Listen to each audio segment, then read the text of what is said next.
कैसे हो दोस्तों? Ramchandra Narayan ji Dwivedi, also known as कवि प्रदीप, ये हिंदुस्तान की तारीख में इतने बड़े कवि गुजरे हैं, शायद इनसे बढ़ के कोई दूसरा कवि हिंदुस्तान में नहीं गुजरा जिसने हिंदुस्तान की फिल्म इंडस्ट्री को ऐसे ऐसे नगमात दिए, ऐसे ऐसे तारीखी नगमात दिए, ऐसे ऐसे देशभक्ति के नगमात दिए जिसे आज तक हम फरामोश नहीं कर पाए, भूल नहीं पाए। 1954 में एक फिल्म आई थी जागृति, जिसके म्यूजिक डायरेक्टर थे हेमंत कुमार, और कवि प्रदीप का उसमें एक बहुत ही मशहूर गाना था जिसे रफी साहब ने गाए थे, हम लाए हैं तूफान से किश्ती निकाल के, इस देश को रखना मेरे बच्चों संभाल के, तुम ही तो लाल हो मेरे भारत विशाल के, इस देश को रखना मेरे बच्चों संभाल के, हम लाए हैं तूफान से किश्ती निकाल के, इस देश को रखना मेरे बच्चों संभाल के। कवि प्रदीप ने एक दिशा दिखाई थी नौजवानों को देश की उन्नति के लिए, मगर आफ्टर 67 इयर्स इनकी ये देशभक्ति, इनकी ये कविता, इनके ये गाने, इनके ये नगमात आज हमारे नौजवान बच्चों के किसी काम में नहीं आ रहे, क्योंकि सेंट्रल गवर्नमेंट जो है अदर बैकवर्ड क्लास का जो कोटा है, ओबीसी का जो कोटा है, जिसके तहत SC ST down train community के लोग आला तालीम हासिल करते थे, देश की उन्नति में अपना योगदान देते थे। अफसोस कवि प्रदीप की ये सारी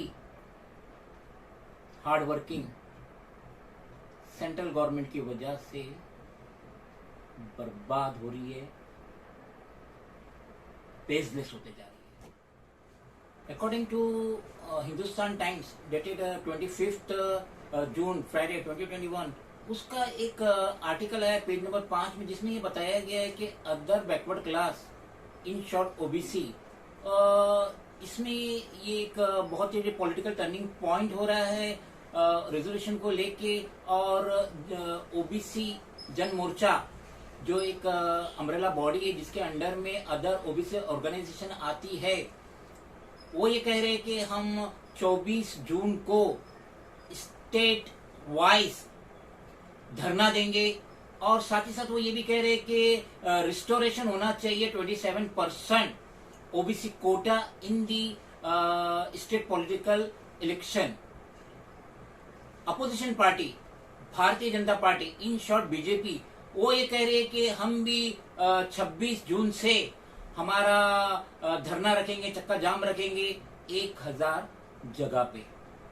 स्टेट इलेक्शन कमीशन वो ये कह रही है कि जो बाईपोल्स के तहत जो 5 जिला परिषद की सीट जो वैकेंट है, धुले, नंदुरबार, अकोला, वाशिम और नागपुर, वो ये चाहते हैं कि सुप्रीम कोर्ट के आदेश के तहत हम यहाँ पे ये जो बाईपोल्स करके ये 5 जिला परिषद का इलेक्शन कराए। लेकिन स्टेट की पॉलिटिकल पार्टी वो ये डिमांड कर रही है कि जब तक इनका ये सॉर्ट आउट नहीं हो जाता है, रिजर्वेशन कोटा का सॉर्ट आउट नहीं हो जाता है, उस वक्त तक ये बाईपोल्स इलेक्शन नहीं होना चाहिए।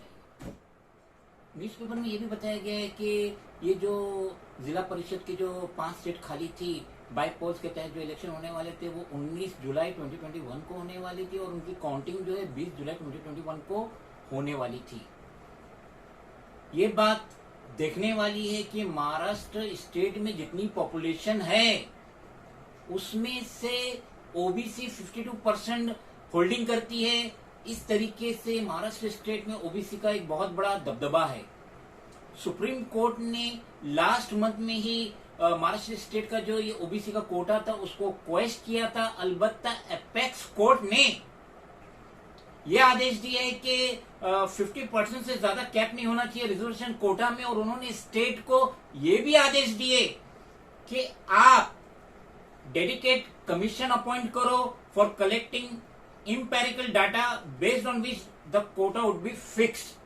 अब सबसे बड़ा प्रॉब्लम जो हो रहा है वो ये हो रहा है कि अपकमिंग जो महाराष्ट्र स्टेट में जो लोकल इलेक्शन है, including municipal corporation, municipal council, जिला परिषद, पंचायत समिति और ग्राम पंचायत, तो इस तरीके से ये अपकमिंग इलेक्शन में ओबीसी का कोई रिजर्वेशन नहीं रहेगा, या फिर जब तक स्टेट कंप्लीट नहीं कर लेती इंटायर प्रोसेस। तो ये सबसे बड़ा सरदर्द है कि अभी जो आने वाले बीएमसी के जो सिविक इलेक्शन है जनवरी फरवरी 2022 में आने वाले हैं, तो अगर ये रिजर्वेशन का जो आदेश आया है सुप्रीम कोर्ट की तरफ से, एपेक कोर्ट की तरफ से जो आदेश आया है, अगर इसका कोई जल्दी सोल्यूशन नहीं होता है तो इसका मतलब ये है कि ओबीसी रिजर्वेशन इन इलेक्शन में कतई नहीं रहने वाला।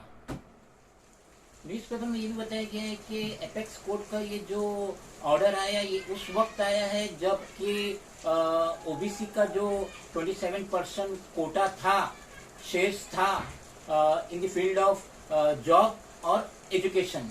इसलिए मराठा कम्युनिटी ये कह रही है कि हमारा शुमार ओबीसी में किया जाए, क्योंकि ऑलरेडी सुप्रीम कोर्ट ने इनका जो रिजर्वेशन था उसको रद्द कर दिए। ओबीसी जन मोर्चा उन्होंने धरना दिए 350 स्टेट की तहसीलदार ऑफिस के बाहर, उन्होंने अपना चार्टर ऑफ डिमांड्स तहसीलदार को दिए। ये कहना है Chandrakant Bavkar, executive president OBC जन मोर्चा। उन्होंने ये भी कहे कि हमने 2,75,000 मेल किए हैं स्टेट के सीएम उद्धव बाला साहब ठाकरे को, डिप्टी सीएम अजीत पवार को, ओबीसी वेलफेयर मिनिस्टर विजय वटेतीवार को और social justice minister Dhananjay Munde को। स्टेट के इलेक्शन कमीशन यूपीएस मदन वो ये कह रहे हैं कि वो इस पोजीशन में नहीं है कि जो बाई पोस्ट इलेक्शन है 5 जिला परिषद को उसको कैंसिल करे, क्योंकि ये आदेश उनको आया सुप्रीम कोर्ट की तरफ से और वो इसको इनकार नहीं कर सकते जब तक के कोई नया जजमेंट कोर्ट की तरफ से ना आ जाए। ये कहना है मदन स्टेट इलेक्शन कमीशन। उन्होंने ये बात हिंदुस्तान टाइम्स से कही। अब जो ये ओबीसी रिजर्वेशन कोटा जो है लोकल बॉडी इलेक्शन के लिए, ये तो एक साइड में जा रहा है। यहाँ पे बीजेपी और एनसीपी की महाभारत चालू हो गई है। Leader of opposition Devendra Fadnavis ये कह रहे हैं कि अगर हम पावर में आए तो हम 4 महीने के अंदर जो रिक्वायर्ड एम्पेरिकल डाटा है वो हम कलेक्ट कर लेंगे। और वो साथ ही साथ ये भी कह रहे हैं सिटिंग गवर्नमेंट को, महाविकास आघाड़ी गवर्नमेंट को ये भी कह रहे हैं कि अगर आप ये नहीं कर सकते तो ये हमसे कहिए। फौरन पलटवार किए छगन भुजबल एनसीपी लीडर। उन्होंने कहे कि अगर सेंट्रल में तो बीजेपी लेड गवर्नमेंट की हुकूमत है तो आप वहां से कलेक्ट कर लीजिए ना। और ये जो अपोजिशन पार्टी है ये ओबीसी रिजर्वेशन कोटा का क्रेडिट लेना चाहती है। इसके लिए ये कह रही है कि हम 4 महीने के अंदर पावर में आ गए तो हम ये इसका एम्पेरिकल डाटा कलेक्ट कर लेंगे। तो हमारा ये कहना है, जैसा कि कवि प्रदीप ने देशभक्ति के गाने लिख के उनकी कविता लिख के एक जोश और खरोश नौजवानों में पैदा किया था और एक राह, एक दिशा दिखाई थी देशभक्ति के लिए। तो अब ये रिजर्वेशन कोटा का जो ये सुप्रीम कोर्ट का आदेश आया है, एपेक्स कोर्ट का जो आदेश आया है, जिसके तहत लोकल बॉडी इलेक्शन में ओबीसी रिजर्वेशन का कोई योगदान नहीं रहेगा। अपकमिंग जो इलेक्शन है जो कि फ्रंट पे इस वक्त है, सिविक इलेक्शन, एमसीजीएम बीएमसी के जो इलेक्शन जनवरी फरवरी 2022 में है, तो अब अगर उसमें रिजर्वेशन कोटा नहीं रहेगा तो जो इनकी जो 27% जो इनकी लोकल बॉडीज में जो इनकी एक पहुंच रहती थी वो खत्म हो जाएंगी। और जो ओबीसी जो है, अदर बैकवर्ड क्लास जो डाउन ट्रेंड है, जो माइनॉरिटी कम्युनिटी है जो इसमें शुमार होती है, जो ओबीसी कोटा के तहत इनको जो गवर्नमेंट जॉब में जो रिजर्वेशन होता था, एजुकेशन में जो रिजर्वेशन होता था, वो एक तरीके से खत्म हो जाएगा। और हमारा ये ख्याल है, being the national president of regional political party, M political party, हमारा ये ख्याल है कि ये जो कोटा था, जो सदियों से था, जो आजादी के बाद से था, जो हमारे भारत रत्न डॉक्टर बाबा साहब अम्बेडकर ने जो ये बनाए थे, संविधान बनाए थे, तो इसमें इस वक्त बीजेपी लेड एनडीए को कुछ छेड़छाड़ नहीं करना चाहिए। जो चल रहा था चलने दो। आप देश की उन्नति में नए नए जो भी प्रोसेस कर रहे हो, जो भी तरक्की कर रहे हो, बहुत अच्छी बात है, मगर ये कोटे को डिस्टर्ब क्यों कर रहे हो? माइनॉरिटी जो है उनके पास ना तो कोई प्रॉपर बिजनेस है, ना ही कोई दौलत है, ना ही कोई प्रॉपर सोर्स ऑफ इनकम है, ना जॉब है, ना एम्प्लॉयमेंट है, कुछ भी नहीं है। ये कोटा के तहत ही अपने बच्चों को जो पढ़ाई दे रहे थे, और जैसा कि वो बच्चे पढ़ लिख के देश की उन्नति में अपना योगदान दे रहे थे, अब वो नहीं दे पाएंगे। अब माइनॉरिटी के बच्चे, अदर बैकवर्ड क्लास के बच्चे हायर एजुकेशन नहीं ले पाएंगे। गवर्नमेंट में जो इनका कोटा था, जो ये अपने जॉब कर रहे थे थ्रू देयर कोटा, तो अब वो तो फिनिश कर रही है सेंट्रल गवर्नमेंट। सेंट्रल गवर्नमेंट चाहती ही नहीं कि कोई कोटा रहे।